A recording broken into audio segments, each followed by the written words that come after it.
Hello viewers, this is Paladin of Odin, and this is some more Magic the Gathering Online.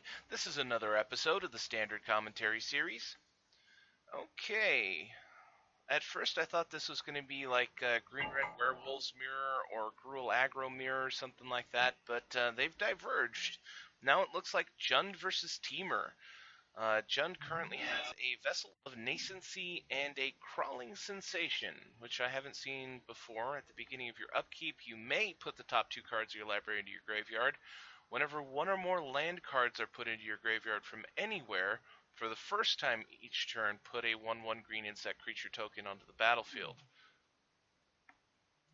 Temur played a Benthic Infiltrator, which is a 1/4 that can't be blocked and has Ingest. Groundskeeper from Jund. This is making me think that it feels a lot like this guy's running a sort of Life from the Loam kind of a deck. And he is, in a way. Molten Vortex. Okay, so discarding lands to deal 2 damage, which gets him an insect token for the first time. Groundskeeper gets his lands back. He's got a nice little machine going on here.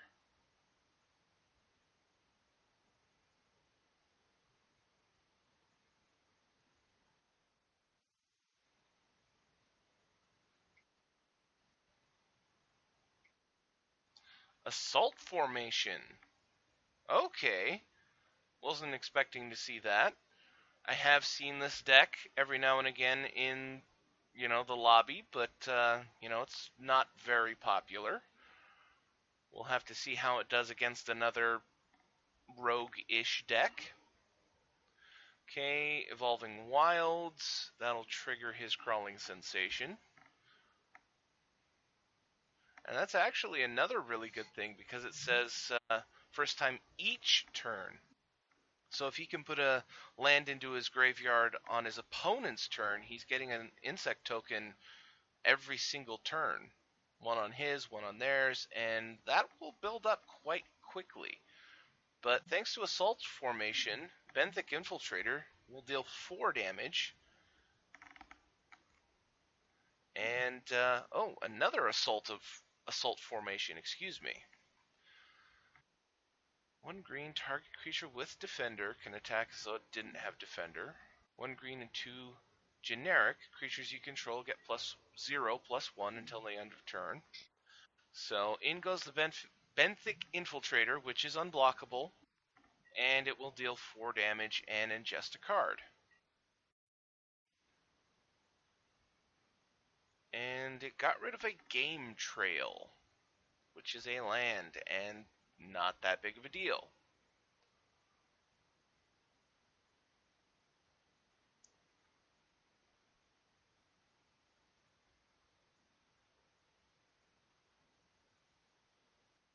Crawling Sensation. Got another land into his graveyard.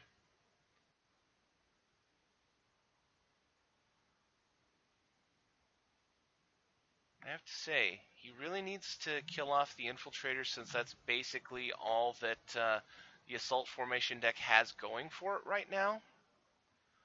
But it would mean that he'd have to use Molten Vortex twice, so he'd have to have 2 lands to be able to do it. He does have the 2 red open. Westvale Abbey. And another combo. With all these insect tokens that he makes, he's very easily going to be able to flip Westvale Abbey. So he's going all in here. Groundskeeper and the 2 insects. That'll be 3 damage. So Assault Formation is down to 17.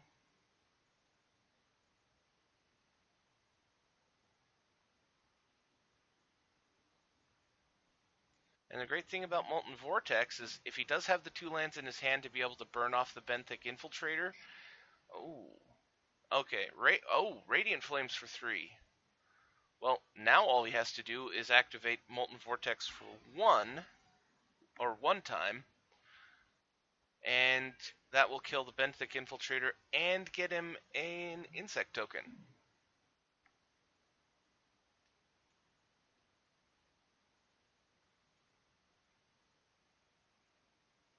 And there it is. Discarding a forest to deal 2 damage to the face. Were you not paying attention? 3 damage. You could have killed it.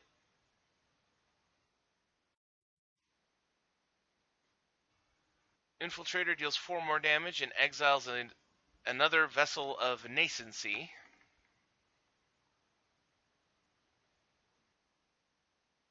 And this weird Life from the Loam type deck just missed his chance to kill off the Infiltrator before he dealt damage, before he ingested another card, while his opponent was tapped out enough so that he couldn't buff it to a 5 toughness.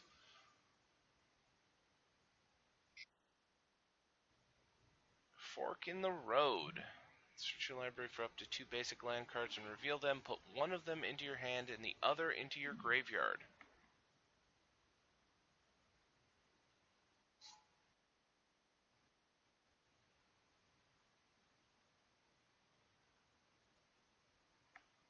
Attacking in with the insect. So assault formation will be down to 14.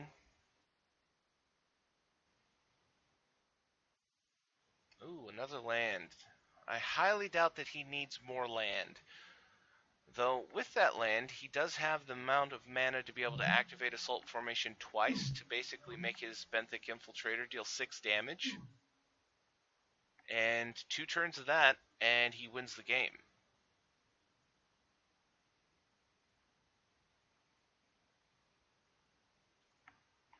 Alright, the Benthic Infiltrator.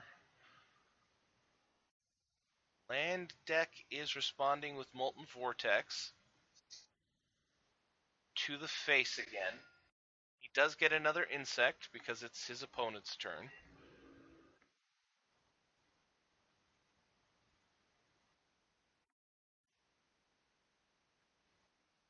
Ingests Tireless Tracker. Now, I think I know what the land deck is up to.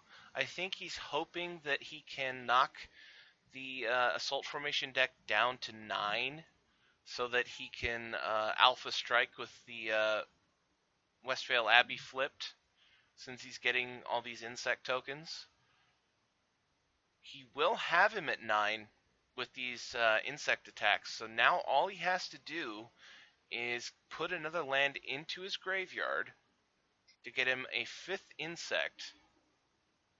He's firing off Vessel of Nascency. Reveals Hissing Quagmire, Crawling Sensation, Cinder Glade, and the Gitrog monster. But like I was saying, all he needs is one more insect, but he also needs one more land. And something that he could have done was save the Vessel of Nascency for his opponent's turn so that he could get the insect that way. Okay, playing a second Crawling Sensation. And I'll be honest, I have no idea what these guys should play against each other. And 3 more damage coming in. 1, 2, 3, 4, 5. Okay, so he has the mana. All he needs is one more insect token, and he can Alpha Strike with Ormondal the Profane Prince. But at the same time, all the Assault Formation deck has to do is give his Benthic Infiltrator 4 more toughness, and this game is over now. Tide Drifter, so it's up to 5.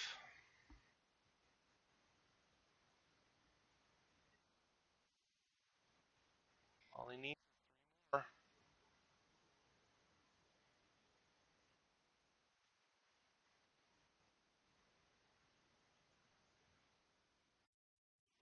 Okay, so that's 5 damage. Land is down to 3, gets rid of a Pulse of Marasa. He is running red, so it's possible that he could have a burn spell in his hand.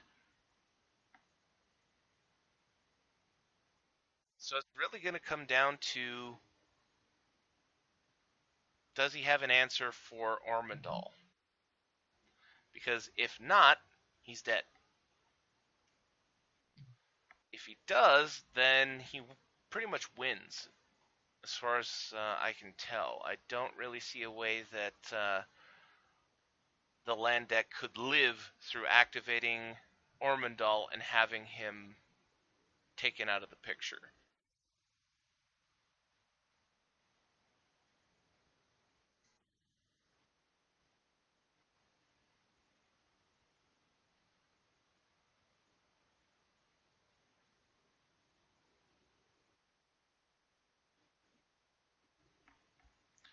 So double crawling sensation gets him 2 insect tokens.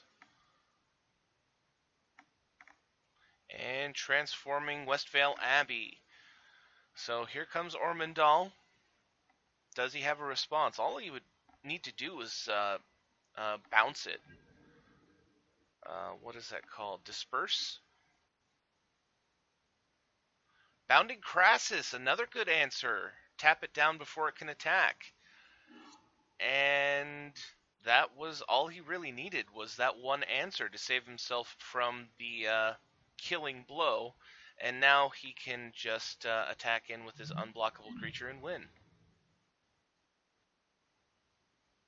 And he concedes. Wow, that was quite the long game. Two interesting decks. Assault Formation, the concept behind it is not new, but, Assault Formation makes it more efficient than having to find Jor on the siege tower, or having walls that or have a really high power so you can attack with them. But the other side is a really interesting concept that I've never seen before. I don't think that it's really good enough in the current standard. I mean, honestly, it would just be completely obliterated by pretty much all the top decks. But I thought it was interesting. It was a neat concept, and I liked how his machine was set up so that it would run off of each other. But this video is over 12 minutes long now, so I'm going to end the video. That was I'm going to call it Jund Lands versus Temur Assault Formation. And if you liked what you saw, hit that like and subscribe button for me, and I'll see you in the next video.